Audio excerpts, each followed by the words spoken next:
Hey there. Tonight, you're about to wander into the hush of old Rome, where legends drift as softly as the wind that moves through ancient orchards. The moon is high, the air is cool, and you stand on ground that remembers more than any living soul.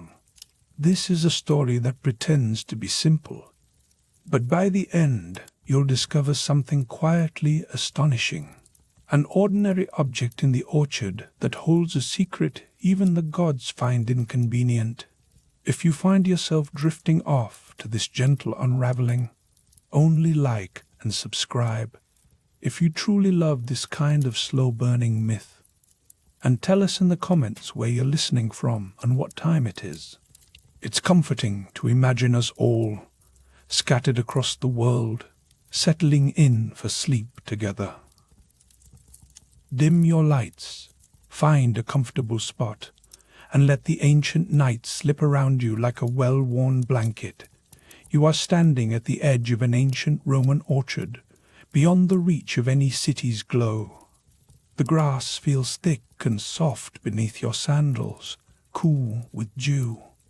Every few steps, the ground dips gently, as if the earth is exhaling beneath your feet. The air smells of olive and earth, the kind of scent that lingers in your memory long after you leave. The orchard stretches out before you, endless rows of trees, their leaves flickering in silver moonlight. It is the late mythic age, a time when the countryside whispers secrets most have forgotten. No one else seems to be awake, not even the birds. Shadows lean long between the trees, and the wind drifts lazily through the branches. Somewhere nearby, water trickles, a sound so faint you almost think you've imagined it. The world has slowed to a crawl. You could almost believe time itself has settled in for a nap. And yet, the feeling is not quite peaceful. It's as if something is waiting, something that has been waiting for centuries, a marble path, worn smooth by footsteps that have come and gone, winds deeper into the orchard. You follow it, your sandals whispering against the stone. The moonlight glances off the marble, cold and almost blue, and you reach out to steady yourself.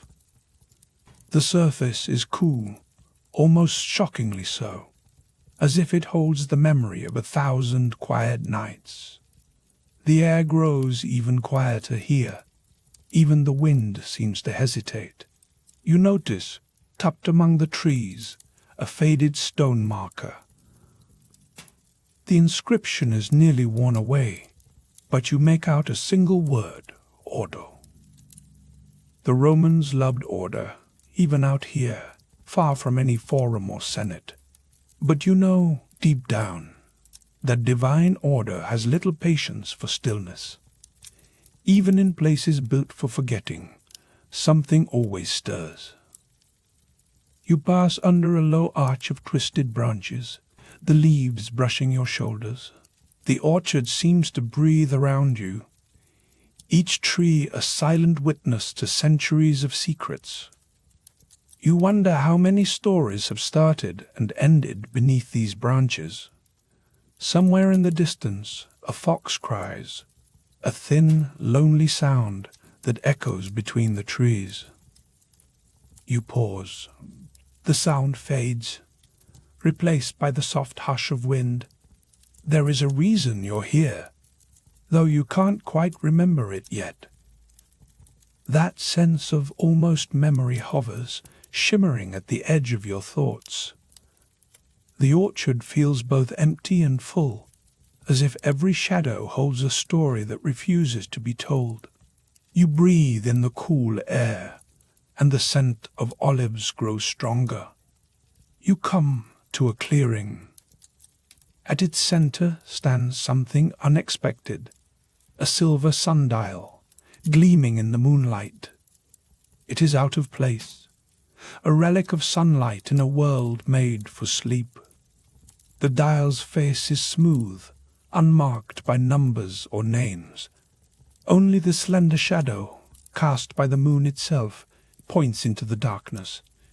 You reach out and touch the sundial. The metal is warm, not cold, as if it remembers the sun even in the dead of night. This is the kind of detail that would make a Roman priest uneasy. A sundial that keeps its own counsel, refusing to be ruled by the hour or the season. You realize, with a quiet jolt, that the shadow is pointing not to any hour, but to a single tree at the edge of the clearing. You step back, letting your hand fall to your side. The orchard is utterly silent. Even the breeze seems to pause, as if the air itself is listening. You follow the line of the shadow with your eyes, then your feet.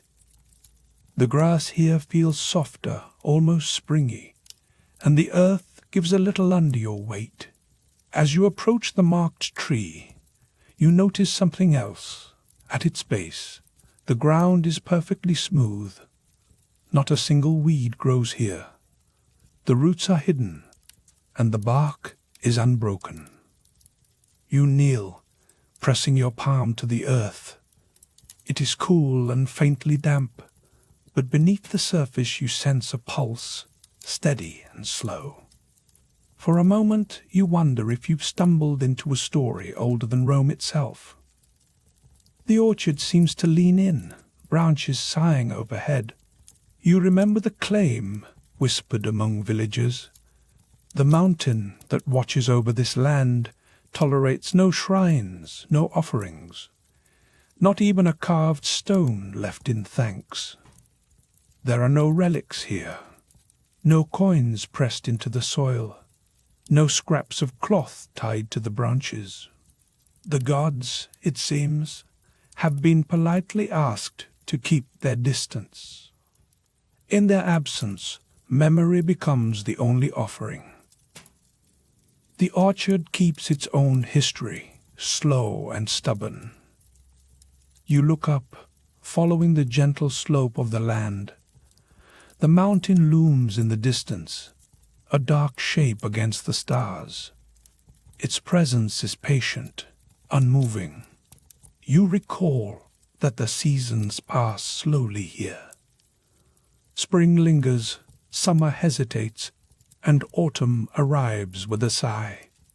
The people of the countryside have learned to wait, to measure time not by harvests, but by the slow drift of clouds.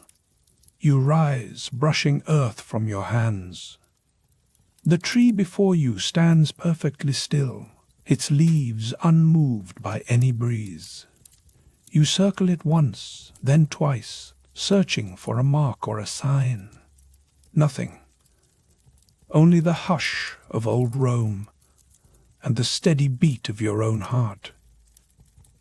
Suddenly, a faint glimmer catches your eye, a thread of silver caught in the bark, barely visible. You lean closer, squinting in the moonlight. The thread is impossibly fine, like a strand of hair, but it pulses with a light of its own. You reach out, careful not to break it. The moment your finger brushes the thread, the air around you seems to shift. The orchard grows colder. The scent of olive sharpens, edged with something metallic. The moonlight brightens, flooding the clearing with pale light. For an instant, you glimpse shapes moving among the trees, tall, indistinct, gone as soon as you blink. The silver sundial hums softly, a sound you feel more than hear. You step back, heart thumping. The thread vanishes, swallowed by the bark. The tree stands unchanged, silent as before. But now the orchard feels different. The hush is deeper, tinged with expectation. You sense that something has been set in motion, something that cannot be undone. You pause, letting your breath settle. The night presses close, cool marble beneath your fingertips, and the distant mountain watching over all. You realize, with a sudden clarity, that the orchard is not just a place for sleep. It is a threshold, the thin place where memory fades and fate begins to stir. Somewhere in the distance, the fox cries again. The sound is softer now, almost a lullaby. You listen, letting the quiet fill you. The orchard waits. The mountain waits. You wait. In this moment, the only thing that matters is the gentle, stubborn endurance of mortal choices in a world ruled by indifferent gods. You take one last look at the silver sundial, still gleaming in the moonlight. Its shadow holds steady, pointing toward the tree that now keeps your secret. The air is thick with the scent of earth and olive, the hush of wind through ancient branches. You step away from the clearing, the grass whispering beneath your feet. The stakes are small here, but not unimportant. Every choice, even the quiet ones, leaves a mark. You feel the weight of memory settling around you, soft as moss. The orchard will remember, even if you forget. As you move deeper among the trees, the moon follows, casting long shadows that twist and bend. The night is gentle, the world slow. Somewhere ahead, the promise of another story waits, a healer's hut, woven from branches and sunlight, tucked away where even the gods rarely look. You keep walking, ready to find what waits in the heart of the orchard. Pendis Mountains, late evening, you and Andronikos in the orchard's hush. You follow the gentle crunch of leaves underfoot, the air thick with the scent of wild thyme and cool earth. The moon sits swollen above the trees, its pale light turning the orchard's branches into a slow dance of shadows. Andronikos stands just ahead, his silhouette blending into the dark trunks, as if the trees have decided he belongs among them. You notice the way he leans on his staff, more out of habit than frailty, his gaze fixed not on you, but on the shifting pattern of wind in the canopy. No one else lives on this stretch of the ancient Pendis Mountains. The city's marble arches and crowded streets are distant memories here, replaced by the patient company of olive trees and the steady hush of the night air. The only sign of other lives is the quiet rustle of a hedgehog passing through grass, quickly vanishing into shadow. Andronikos offers you a faint smile, the kind that suggests he knows every stone and root underfoot, and expects you to trip over at least one of them. He gestures for you to sit on a slab of cool marble, its surface worn smooth by years of use, and you feel how it soaks up the day's warmth, now slowly giving it back in the night. The healer's home is barely a hut, woven branches, a roof patched with moss, and a single clay lamp flickering inside. It is more a suggestion of shelter than a true house. You listen to the night, and for a moment you hear nothing but the wind, carrying with it the faint, sweet aroma of old blossoms. The orchard feels timeless, removed from the city's urgency, preserved in a hush that has lasted for centuries. Here, prayers go unanswered, or perhaps simply unheard. The gods, if they ever lingered in these hills, have retreated far beyond the mountain's reach. You wonder if the silence is a kindness or a warning. Andronikos prefers this silence to the echoing halls of temples. The only ritual he observes is tending to the trees, coaxing life from the reluctant earth. He trusts the orchard to tell him what he needs to know, When the leaves turn silver in the wind, he predicts rain. When the roots push up stones, he knows the soil is restless. Some say he listens to the gods through the trees, but you sense he is simply listening to the trees themselves. His faith is older than worship and much quieter. On nights like this, the orchard feels alive in ways you cannot name. The moonlight pools between roots, tracing out secret paths. The breeze carries stories from the far side of the mountain, stories too soft for city ears.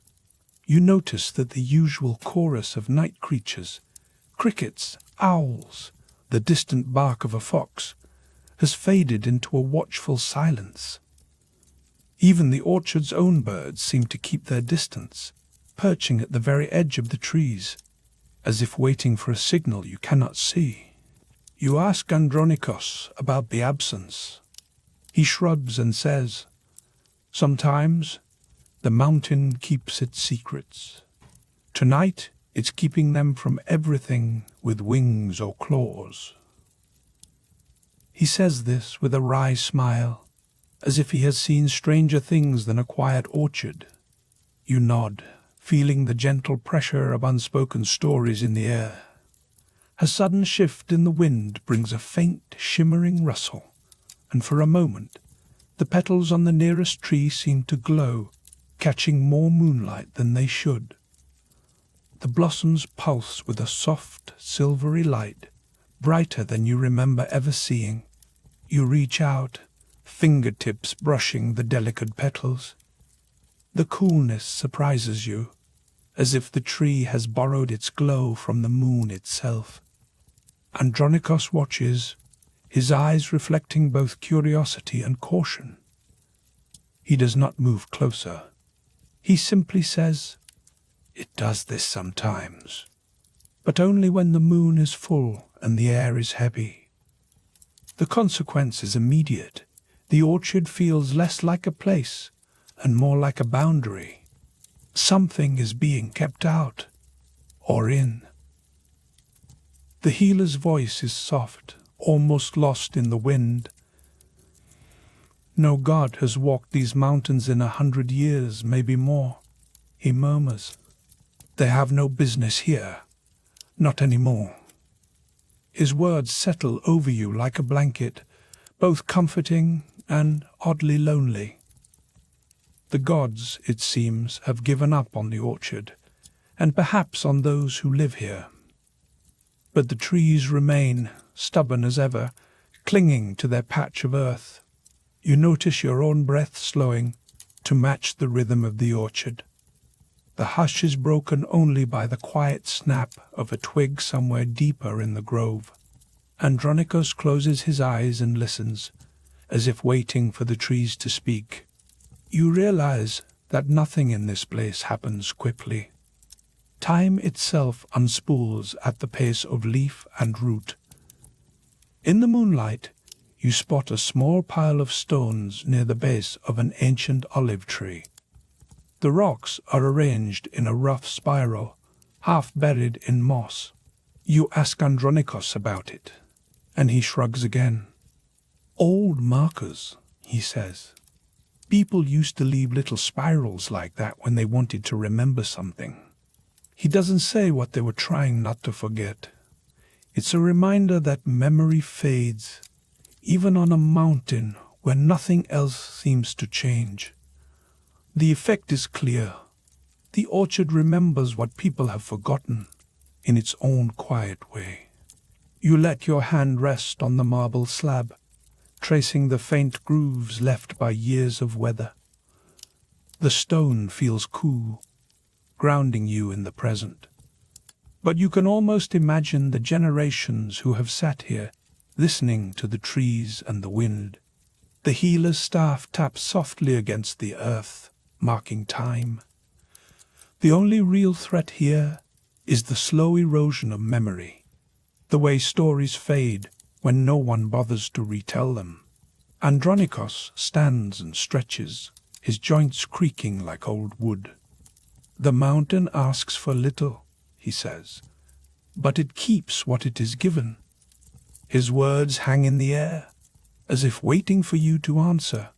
You realize that living here means accepting that some things will never change, no matter how hard you listen or how long you wait. A cluster of fireflies rises from the grass, swirling in lazy loops around the glowing blossoms. Their light mingles with the moon's, blurring the edges of shadow and leaf. The orchard feels suspended between worlds, one foot in the realm of gods, the other rooted firmly in the dirt.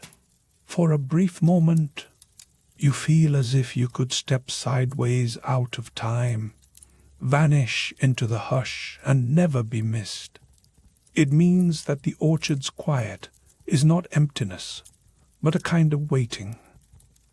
As the night deepens, the boundaries between things blur. The scent of olive and earth becomes stronger, carried on the wind along with a hint of something unfamiliar, perhaps the memory of rain or the ghost of a prayer left unspoken. You sense the stakes here are gentle but real. What is forgotten in the mountains stays forgotten unless someone stubbornly remembers. Andronikos seems content to be that someone, even if the cost is a life measured in seasons rather than stories. You listen as he hums a soft tune, a lullaby with no words, letting the melody drift between the trees. The orchard absorbs it, as if the song is just another breeze. You know now that this place is a refuge from the world's demands. But it is also a reminder that fate, like the gods, can be ignored for a time, though never truly escaped. The full moon climbs higher, and for a moment every blossom in the orchard seems to shimmer with secret purpose. The effect is subtle but unmistakable. You feel the weight of the orchard's memory pressing gently against you, urging you to remember what the city would have you forget. Andronikos sits beside you, silent now, eyes half closed. The only sound is the wind threading through the branches, telling stories in a language older than words. Here, in the soft glow of ancient Roman legend, you find yourself drifting towards sleep, lulled by the persistent hush of trees and the stubborn endurance of a healer's quiet life. You sense the night drawing in, promising that whatever else the orchard keeps secret, it will still be here tomorrow, waiting in the moonlight. Evening, just before the rain, in the orchard behind the healer's house. You are alone, but not quite lonely. The orchard breathes with you, a private world, suspended between sunlight and shadow. Here, the days melt quietly into one another. You sense the passage of seasons in the orchard's subtle shifts, the slow yellowing of a leaf, the hush before a distant rain. Time itself seems to falter, as if the orchard is holding its breath. The sun rises patiently, and the moon lingers as if unwilling to leave. In short, you are in a place where routine and memory wrap around you like a soft cloak. A faint breeze stirs the branches. The scent of earth and olive drifts past, cool and comforting. Your fingertips brush against the rough bark of an old fig tree. The marble path beneath your feet is cold, even after a day of sun. You imagine you can hear the roots shifting beneath the soil, slow and deliberate, marking time in their own way. Sometimes, pilgrims make their way up the winding path, seeking something they cannot quite name. Their sandals leave faint marks in the dust, soon erased by the next rainfall. These visitors never stay long. They come for healing, or so they say, but rarely speak of any ailment aloud. You notice how they glance at the empty spaces where a shrine might stand. No god has set foot on Pendis Mountain in centuries. The air carries a hush, as if even the birds know to keep their secrets here.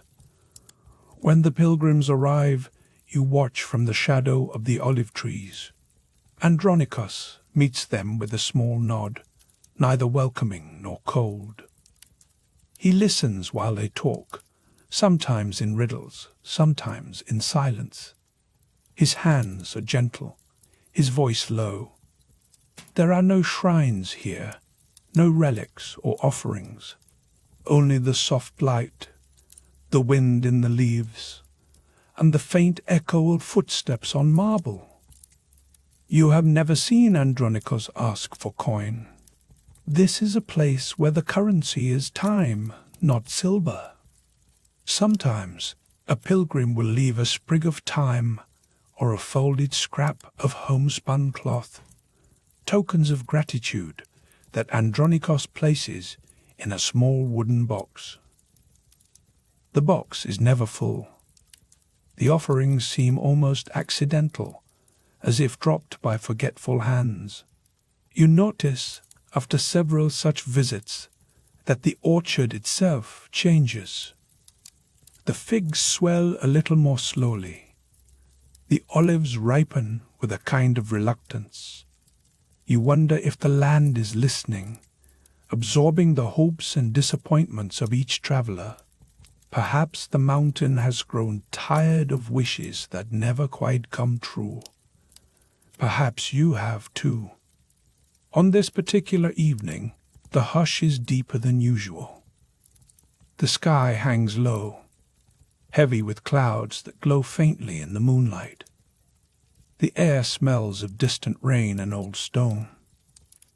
You pause beneath a laurel tree, feeling the cool marble under your feet. A single drop of water lands on your wrist, startling you. The drop is cold, and you wonder if it is a warning or a blessing. There are stories, of course, always stories. Some say the mountain once housed a temple, long since crumbled. Others claim the gods abandoned Pendis because the people here stopped asking for miracles. You have never found a relic, not even a broken tile. The only traces are in the way the wind sighs through the trees and in the slow passage of the seasons. Once, at dusk, you saw Andronikos sitting alone by the old well. He traced patterns in the dust with a stick, eyes distant. You caught a glimpse of something unspoken, a memory perhaps, or a regret. He looked up, caught your gaze, and smiled in that tired way of his. Then he stood, brushed off his tunic, and walked back toward the house. The well has not yielded water in years. It is lined with cool, mossy stone.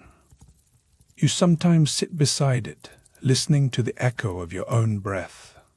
The silence here is heavier than elsewhere, as if the earth is waiting for an answer. You wonder what Andronikos hears in that silence. The routine is always the same. You wake to the sound of doves. You sweep the marble path. You gather fallen fruit.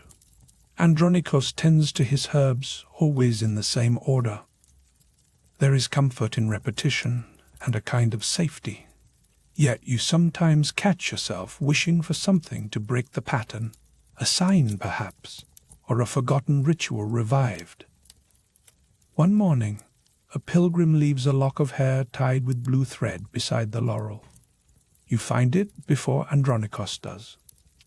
The hair is soft, the thread faded.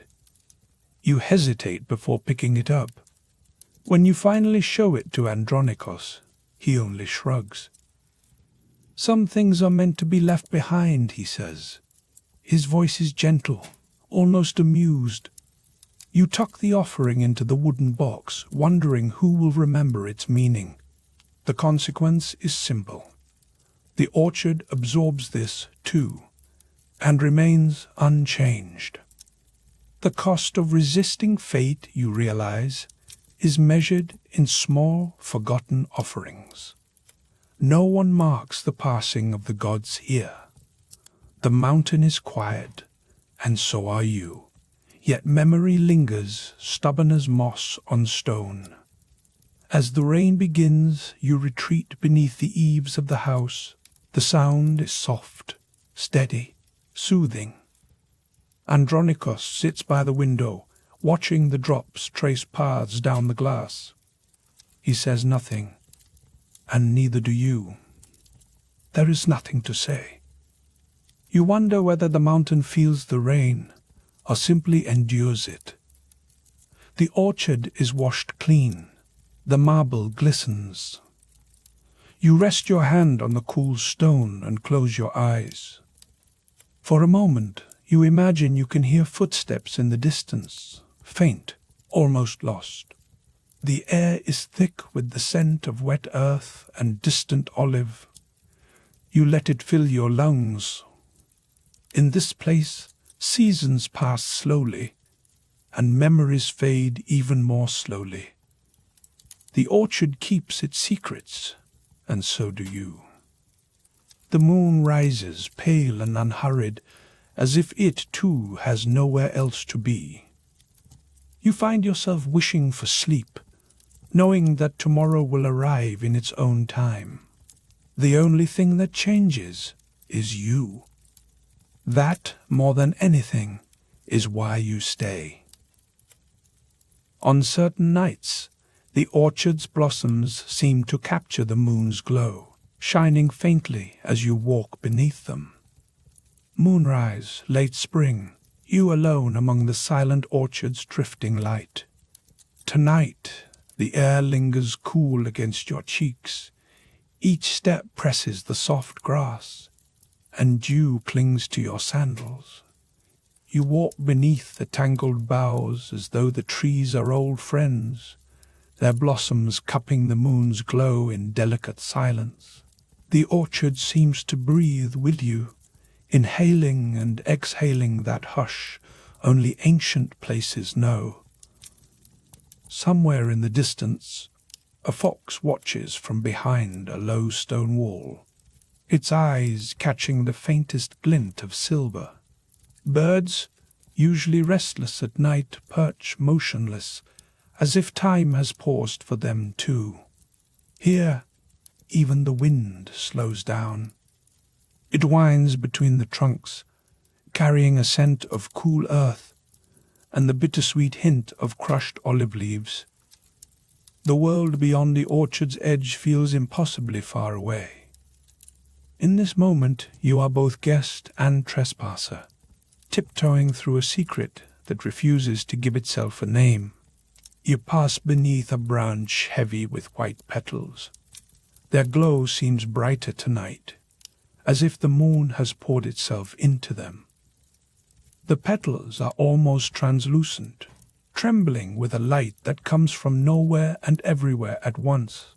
You could swear you see the faint outline of your own hand as you reach up, the blossoms glow painting silver across your skin. On nights like this, the orchard feels less like a place and more like a memory someone else has left behind for you to wander through. Andronikos, the keeper of these trees, noticed it first.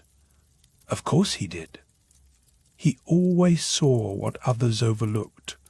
One night, as the full moon hung low above the mountain, Andronikos paused beneath the same branch. He squinted at the blossoms, then at his own weathered hands, and muttered, "Either I'm getting old, or these flowers are trying to outshine the moon tonight." It was the sort of thing Andronikos would say, half in jest, half in bafflement. You remember the way his voice carried through the orchard, gentle but edged with a wryness that made you smile. The animals had already begun to notice before anyone else. Foxes stopped their nightly patrols through the rows. Not a single bird dared rustle a wing above the heart of the orchard. Even the wind seemed to skirt the edge, as if some invisible boundary had been drawn overnight. You wondered what the animals sensed that you could not name. It was not fear, exactly, more a mutual agreement to keep a respectful distance. The orchard, for all its softness, had become a place best admired from afar. The consequence was simple. The silence deepened, and every step you took felt more delicate, more trespass than invitation. Most nights, the only company you have are the quiet things, the hush of leaves, the soft click of a pebble underfoot, the slow, patient breathing of the earth. You start to wonder if you are changing too, becoming a little less human with each visit, a little more like the orchard itself, silent, watchful, and woven through with secrets. Tonight, you let yourself drift toward the center. The path narrows, grass giving way to packed earth. Here, the moonlight sharpens, painting the ground with streaks of silver.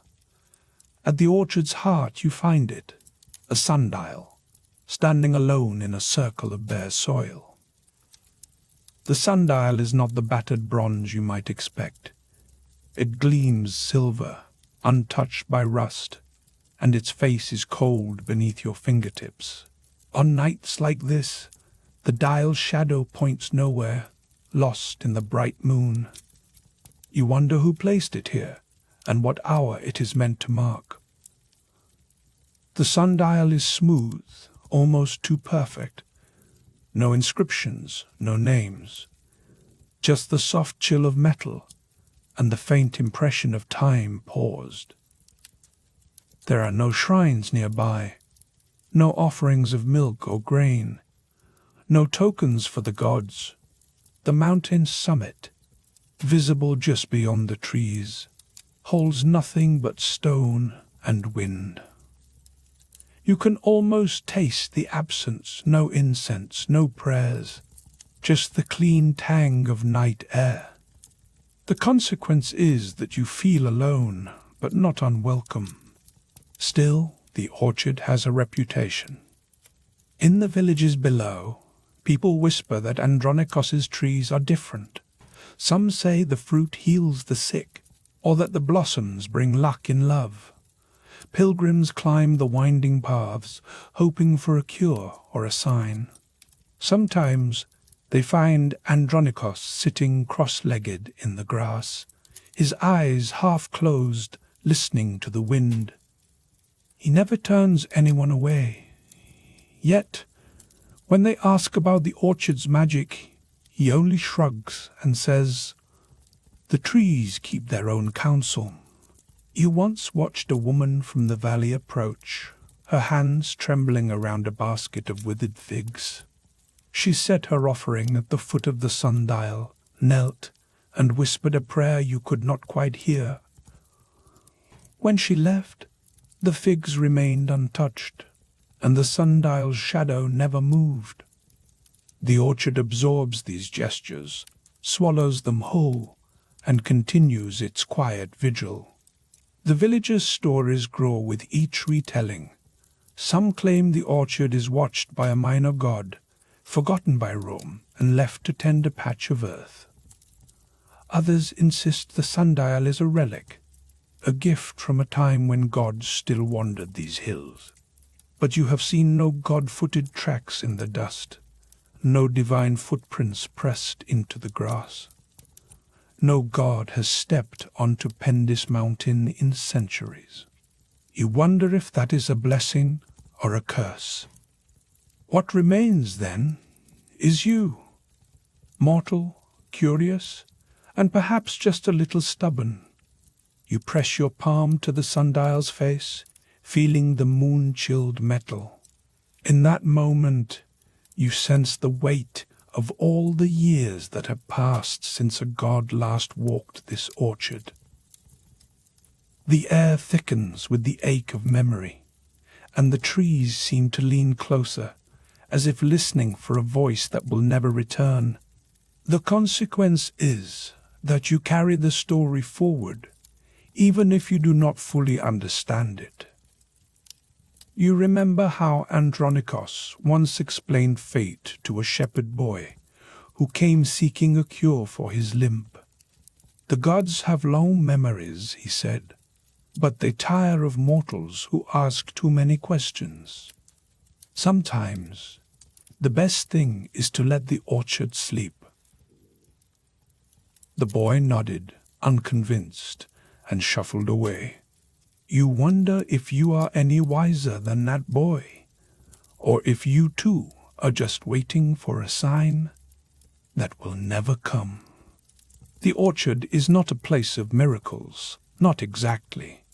It is a place where things endure, blossoms, secrets, the soft hush of wind through ancient trees. The magic here prefers not to be named. You feel it in the way your footsteps soften, in the way your thoughts slow to match the rhythm of the night. There is a comfort in knowing that not every question must find its answer. The moon climbs higher. Petals drift down, landing on the sundial's face. For a moment you think you see the shadow of a hand pass across the dial, too quick and too gentle to be your own. The orchard holds its breath. Nothing happens. The petals settle. The silver gleam returns, and the world resumes its slow, deliberate turning. The effect is that you let go of the need for an ending, content to just be. The stakes here are soft but real. Memory fades, after all. Even legends, when left untended, grow quiet and begin to unravel. The orchard persists only because someone remembers to walk its paths, to touch the sundial, to wonder at the absence of gods. Your presence is what keeps the story alive, even if the story never quite belongs to you. You linger in the orchard's center, the cool marble of the sundial beneath your palm. The wind picks up, carrying the scent of earth and olive, sharp enough to wake you from your reverie. The distant fox slinks away, its business unfinished. You listen to the hush and the slow, steady heartbeat of the night. For now, the orchard's secret remains safe, tucked under the silver petals and the careful watch of the moon. Moonlight leans across the orchard's heart, turning silver leaves to glass. The hour is late, or perhaps early. Time itself seems to hesitate here, uncertain whether to press forward or yield to the hush. You are alone, unless you count the company of trees, the wind, and the low, steady breath of the earth beneath your sandals. At the orchard's center stands a silver sundial, its face catching the pale light. You trace its smooth edge with your fingertips, feeling the coolness of metal that has known years beyond counting. The sundial's shadow barely moves, as if time is slowed here by gentle agreement.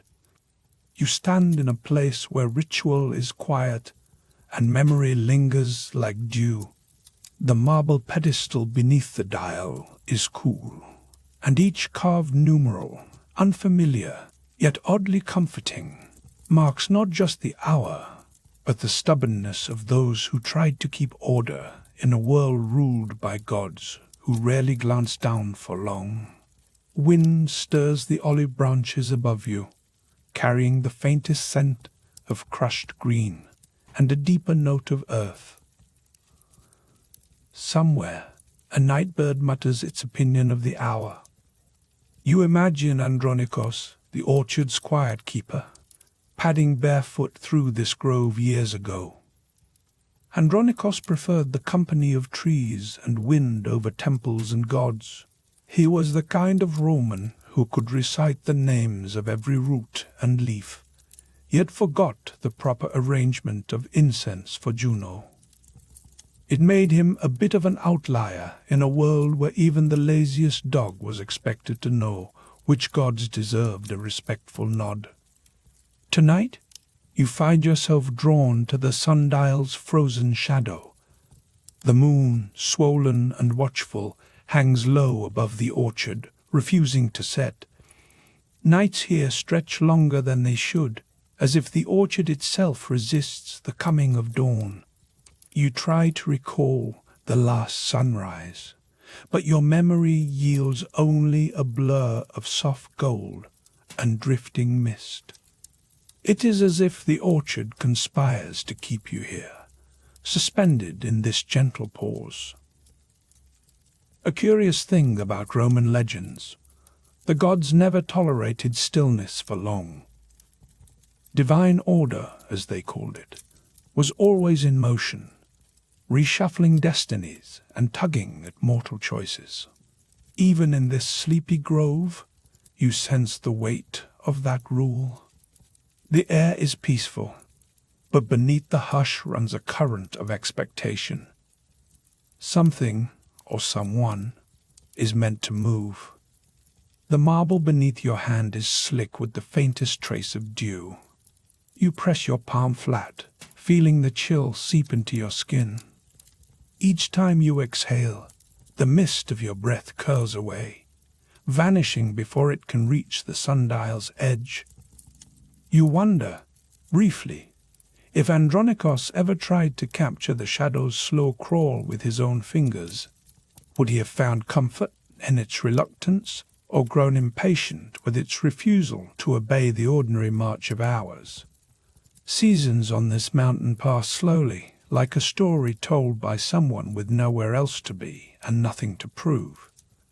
Leaves turn from green to gold, with a kind of lazy dignity. The orchards bloom, then fruit, then rest again. You notice in the half-light how the grass at your feet is pressed flat in a perfect arc around the sundial. It is an old habit, perhaps, a path worn by years of quiet ritual. A fox slips between the olive trunks, its fur catching the moon's spill. The animal pauses, nose twitching, then disappears behind a tumble of wild rosemary. You are reminded that you are not the first visitor here, nor will you be the last. Even the animals seem to respect the sundial's hush, giving its shadow a wide berth. Just as your eyes adjust to the dimness, you notice something odd. The sundial's face is flecked with tiny scratches, almost invisible unless you lean close. They do not seem accidental. Each scratch runs parallel, forming a faint pattern that does not belong to any hour you know. For a moment, you wonder if Andronikos left them as a mark, an attempt to record something too subtle for words. You try to trace the pattern with your fingertip, but the meaning slips away just beyond reach. The night wind rises, carrying the low sigh of distant cypresses. Somewhere in the city below, you imagine a bell ringing, calling worshippers to a temple that feels far more awake than this garden. Here, the only summons is the slow turning of the earth and the patient, deliberate passage of night. The orchard's silence is not empty. It is full of things half remembered: the creak of a wooden gate, a child's laughter echoing from a distant grove, the gentle scrape of a rake over gravel. If you close your eyes, you can almost hear Andronikos humming to himself, a tune so old it has lost its words. The sundial's shadow, impossibly, seems to have moved backward. It is a small change, barely a finger's width, but enough to unsettle the careful peace of the orchard. You stare at the dial, waiting for a trick of light to explain itself, but nothing shifts. The moon remains fixed, as stubborn as ever.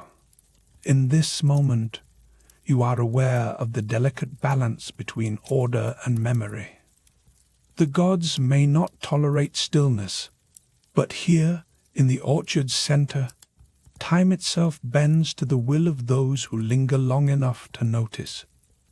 You take a breath, filling your lungs with the scent of earth, olive, and the faintest trace of smoke from a distant hearth. The air is cool, almost sharp, yet it soothes more than it chills. You kneel beside the sundial, pressing your palm to the ground.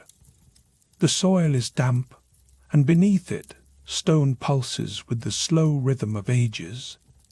A night breeze brushes your cheek, carrying a single olive leaf to rest at your knee. You pick it up, turning it in your fingers. Its surface is smooth, but the underside is marked by a pale vein, nature's own reminder that even the simplest things bear a record of time. Far above, a shooting star arcs across the sky, brief and silent. The orchard seems not to notice. Here, the only clock that matters is the one you can touch, the one that answers to neither sun nor moon, but to a slower, more patient kind of waiting. You remember, suddenly, that the sundial was placed here for a reason. Its silver face, though tarnished, was meant to catch the first morning light and the last evening shadow. It is both a promise and a warning. Time passes, whether you wish it to or not. The orchard's long nights are not a gift, but a quiet challenge.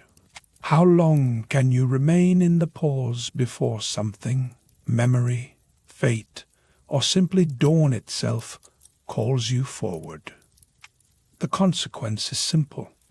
If you linger too long in stillness, the world may forget you, just as it forgets the names of old keepers and the songs of vanished birds. You rise, brushing dew from your hands. The sundial's scratches glint, just for a moment, as if winking at some private joke. Perhaps Andronikos knew the secret of their pattern. Perhaps it was simply his way of marking the hours that mattered to him, not to the gods. The wind shifts, cooler now, and you sense a change, subtle but unmistakable. The orchard's hush grows deeper, as if waiting for you to decide whether to stay or go. In the distance, the first pale outline of dawn hovers at the horizon's edge. It is not yet morning, but the promise is there. You stand, letting the silence settle around you like a familiar cloak. The marble beneath your feet is cold but steady. The sundial's shadow, for now, holds its place. Soon, the world will move again, and you with it. But for this moment, you remain suspended between night and morning, between memory and the slow insistence of fate. No shrines break the orchard's peace, and as the wind carries away the last note of the night, you are left with only the soft echo of your own heartbeat, counting down the final moments before the day returns. Pendus Mountain, late evening, you and Andronikos among the silent orchard. Here, the hills hold only the hush of wind and the slow breathing of the earth itself. You stand beneath the twisted boughs of an ancient olive, rough bark pressing cool against your palm. The moon has climbed high, its light painting pale ribbons across the stone-dusted path. There is no scent of incense, no faint sweet rot of old offerings. The gods have not set foot here in centuries. You notice this absence everywhere. Where other Roman hills might bristle with carved faces and tokens, little clay hands, coins pressed into roots, garlands browning in the dusk. The Pendus orchard offers nothing but fruit, leaf, and shadow. Even the stones seem content to keep their secrets. In this quiet, The smallest sound carries, the crack of a twig, the gentle slosh of water in Andronikos's bucket, and the distant, uncertain hoot of a night bird. Andronikos works with careful patience, never hurrying. You watch as he lifts a branch to inspect the olives, his fingers stained by years of harvest. He hums a tune you don't quite recognize. It's not a hymn, just a slow, wordless rise and fall, as if he's filling the silence left by vanished gods. The air tastes faintly of dust and cool stone. You breathe in, and for a moment it feels as though nothing could ever change here. Outside the orchard, cities rise and fall. You remember stories of marble streets, of columns toppled in storms, of rulers whose names grew heavy and strange before fading altogether. But within the orchard, time folds in on itself. The same trees, the same stones, the same routines. You move through the rows, and the world outside seems to blur, as if it belongs to a different story. Once you think you catch the faintest trace of smoke on the wind. Not the sharp tang of ritual fire, but something older, the memory of lightning, or the ghost of a distant hearth. It disappears almost as soon as you notice. You glance at Andronikos, but he only shrugs and turns back to his work. Every so often, you stoop to gather a fallen olive. The fruit is cool in your hand, its skin smooth and dark. You press your thumb against it, feeling the resistance, the soft give. You wonder if anyone remembers the rites for this place, or if the gods themselves have forgotten. The orchard is bordered by wild laurel and tangled grass. Beyond that, the mountain slopes away into shadow. You notice that the creatures who once darted through the trees, the rabbits, the foxes, even the birds, have begun to keep their distance. Only the wind moves freely among the branches now. This is a place emptied of omens. Once, in the half-light before dawn, you spot a deer at the edge of the grove. It stands utterly still, nose to the air, as if measuring the silence. Then, with a shiver, it vanishes back into the thicket. Later, Andronikos tells you the animals have grown wary. They know when a place is watched, he says, a wry smile flickering, or when it's forgotten. The seasons pass slowly on the mountain. Spring arrives in a hush of pale blossoms and cold dew. Summer lingers, the air thick with the scent of ripening fruit. Autumn creeps in, golden and sad, painting the leaves in colors that fade too quickly. Winter brings a brittle, crystalline quiet. Through it all, the orchard remains unchanged. You begin to wonder if it always will.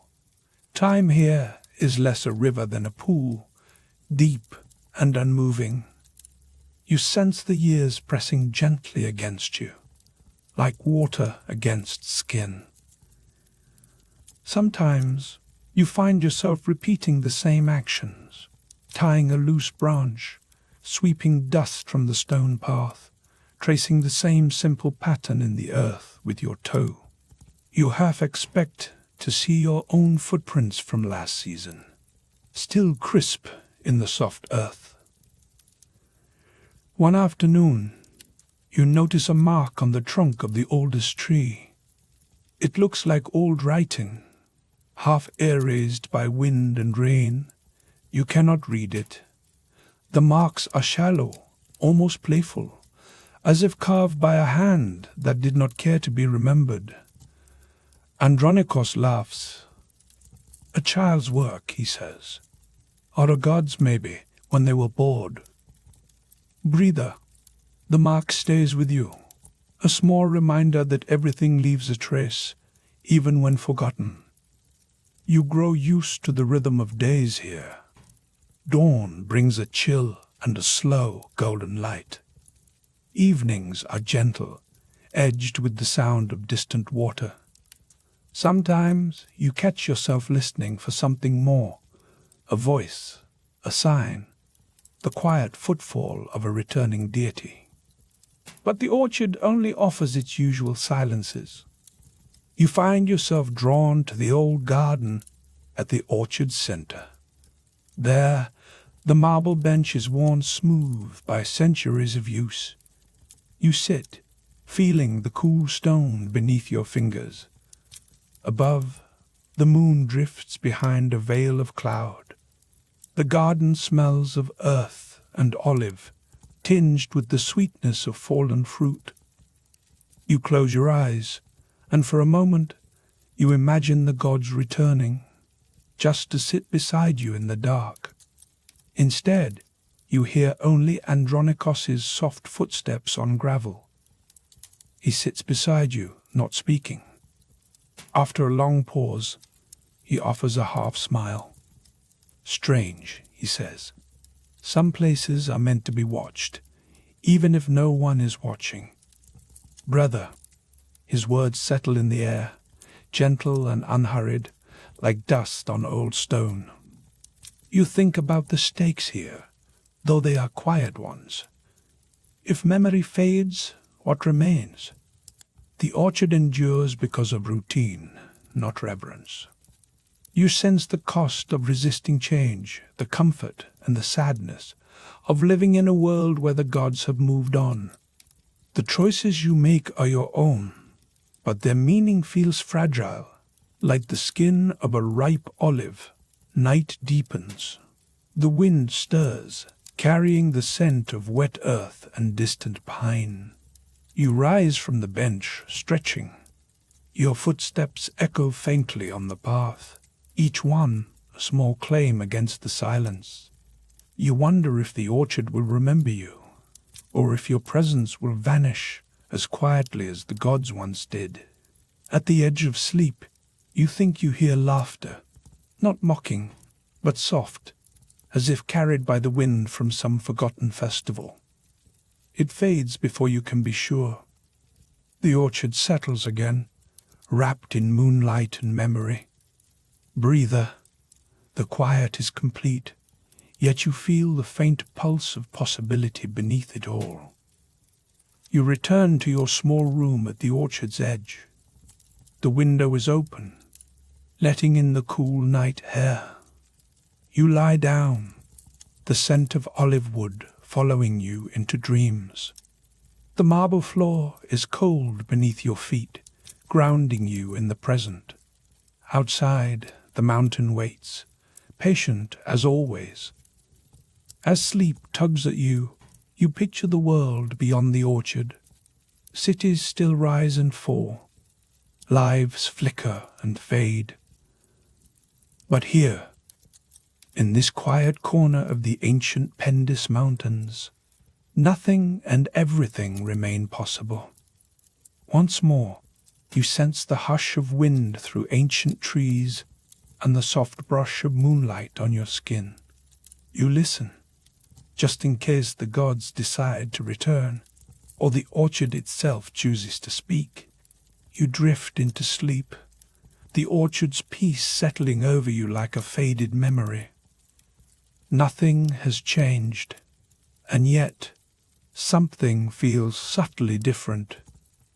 Now and then you see a pilgrim pause at the orchard's edge, uncertain in the moonlight.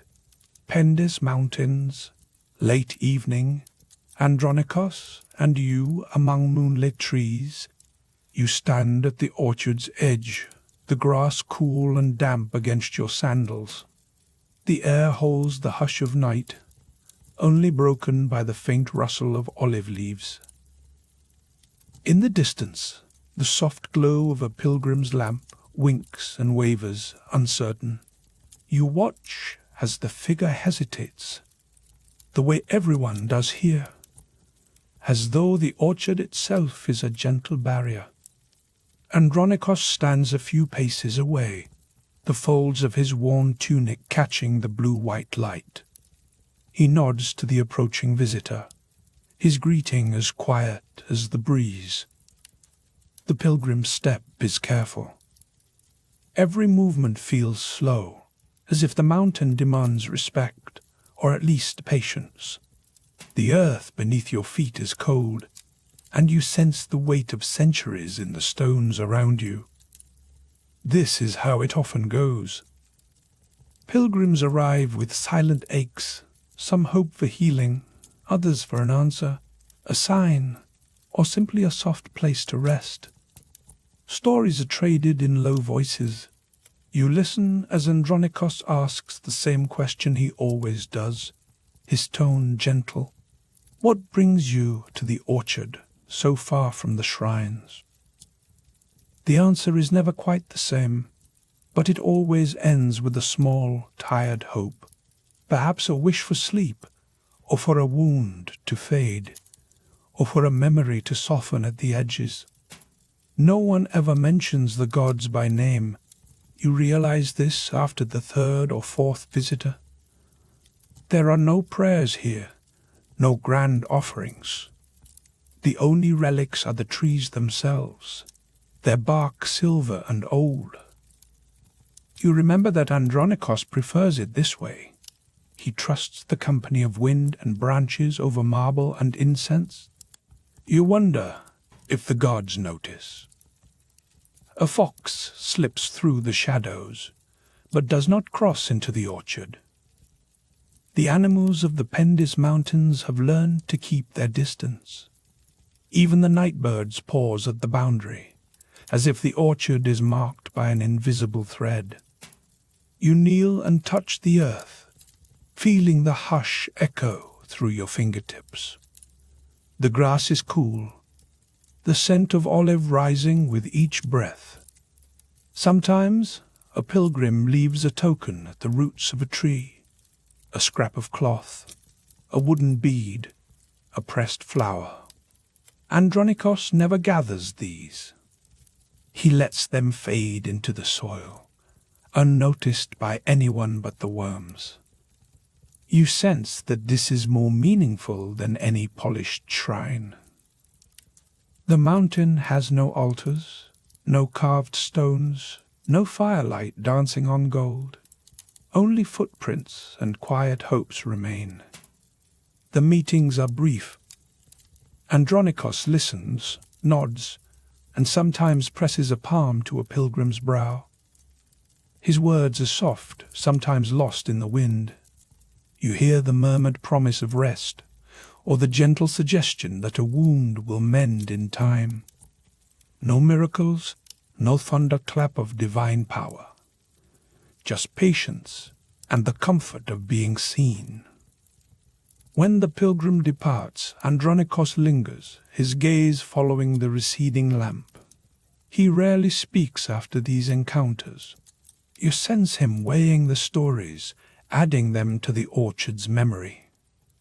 It is strange, you think, how legends are woven from such quiet threads. A sudden breeze stirs the trees. The moonlight shifts, painting the marble steps of a forgotten temple in pale silver. You rest your hand on the stone, feeling its chill seep into your skin. The mountain's silence deepens. You realize the creatures have retreated even further tonight. Their absence is a reminder that the orchard, for all its gentleness, stands apart from the world around it. Tonight, a pilgrim arrives with an old injury, a limp that speaks of years, not days. Andronikos kneels beside the stranger, examining the wound in the moon's soft light. He does not offer a balm or a charm. Instead, he speaks of the orchard's patience, how trees mend slowly, and how time itself is a kind of healing. The pilgrim listens, hope flickering in tired eyes. You watch as Andronikos helps the visitor to their feet, his hands steady and warm. You notice the absence of ritual. There are no chants, no sacred fire, no relics glinting in the dark. Healing here is quiet, almost boring in its simplicity. Yet you feel the stakes in every exchange. A memory might fade, or a pain might linger. Even the smallest act can echo for years. The pilgrim leaves, footsteps soft in the dew. Andronikos stands in silence, looking up at the stars.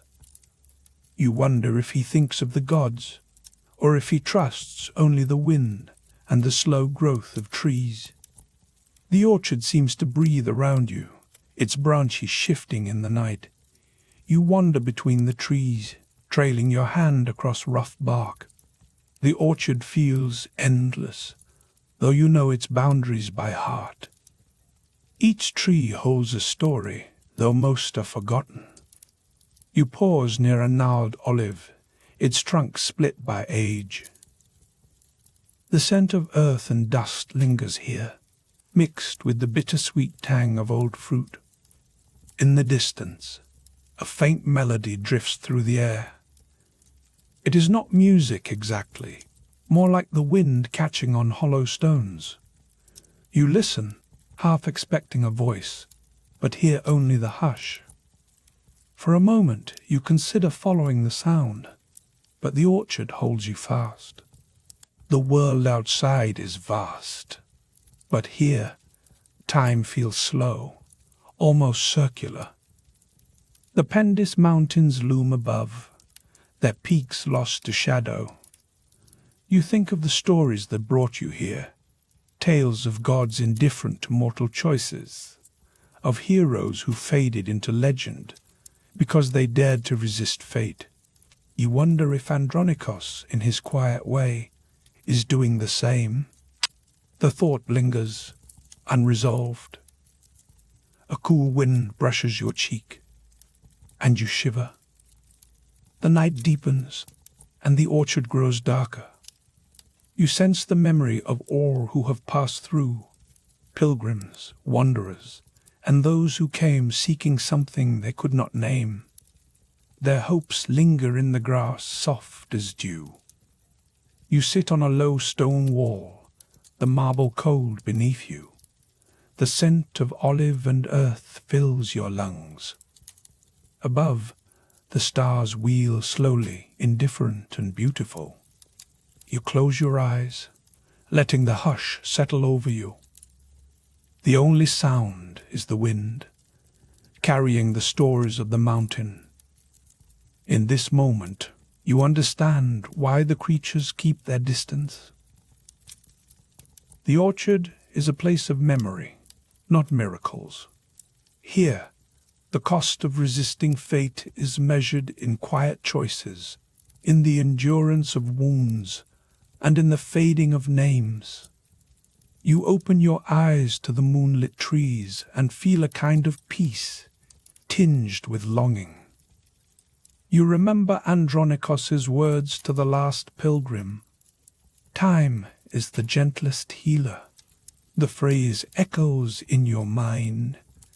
As soft as the wind through ancient branches, you wonder if you will remember it tomorrow, or if it will slip away like so many other stories.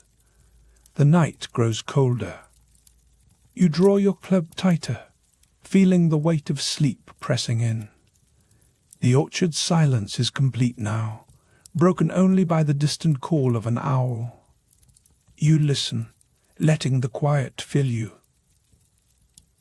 At the edge of your vision, another lamp appears, bobbing between the trees. A new pilgrim, uncertain, steps into the moonlight. Andronikos waits, his figure outlined by silver light. The cycle begins again, as it always does. The air holds a promise of rain.